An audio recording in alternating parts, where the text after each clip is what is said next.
Hello and welcome to this week's Africa Today News Weekly Roundup. I am Favor Aham, and these are the breaking news that took over the world, Africa, and Nigeria.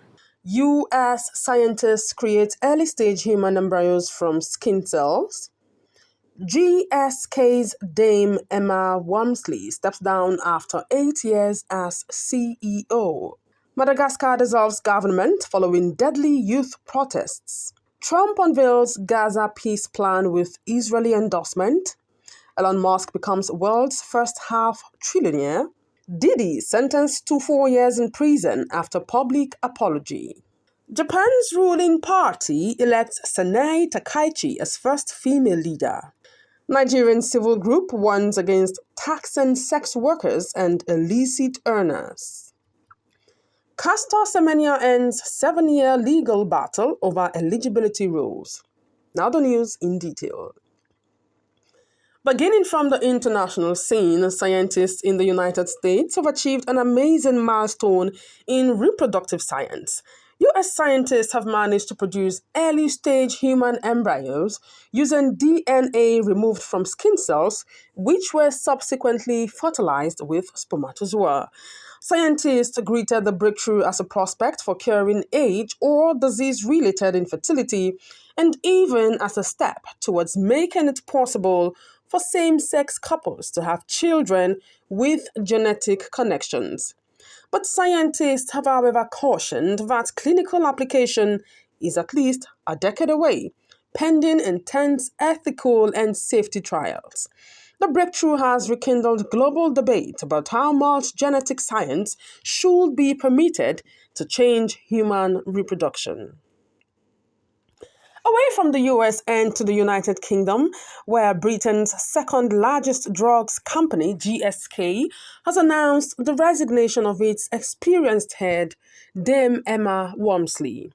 In charge for 8 years, Walmsley confirmed she would leave the board towards the end of this year, but remain with the business until September 2026.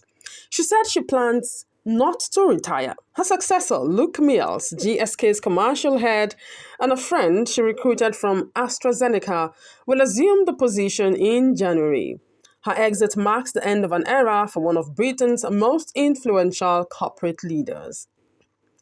Moving on to Asia, Japan's Liberal Democratic Party has selected Sanae Takaichi as their new party leader, positioning her to become the nation's first female prime minister. The 64-year-old, known for her conservative stance and fiery manner, is confronting daunting hurdles, reviving Japan's moribund economy, alleviating household burdens from recurrent inflation, and navigating a sensitive relationship with the United States during trade talks. The ascent of Takaichi, however, has provoked controversy over Japan's political orientation as well as gender advancement. In Madagascar, President Andry Rajoelina has dissolved his government following days of unrestful street demonstrations by youths over choking water and power shortages. The United Nations reported at least 22 dead and more than 100 injured as protesters clashed with security personnel in the capital city of Antananarivo. The unrest was the most serious to date to challenge Rajoelina's leadership since his re-election in 2023. Protesters took to the streets at the city's central university, brandishing flags and chanting the national anthem, before being stopped by police. The president promised to form a new government to restore stability and trust. Meanwhile, in the Middle East, U.S. President Donald Trump has rolled out a new peace plan to end the Gaza conflict, a plan that won the quick backing of Israel. In the agreement, Hamas would release all remaining hostages in exchange for staged Israeli withdrawals and prisoner releases. The plan is for a terror-free Gaza, rebuilt for its inhabitants, with amnesty for Hamas fighters who abandon violence. Washington termed the proposal a realistic path to stability, even though critics questioned whether either would actually be able to fully implement its terms. Across the world's financial markets, the wealth of Elon Musk rose more than $500 billion, a record in global capitalism. The wealth of the Tesla CEO hit $500 billion this week due to a near 4% jump in Tesla stock and the restored investor optimism after his partial withdrawal from government work during the Trump presidency. With Musk's net value now $150 billion more than Oracle founder Larry Ellison, experts stated he is halfway towards being the world's first trillionaire. An opportunity that underscores the vast magnitude of modern technological reaches.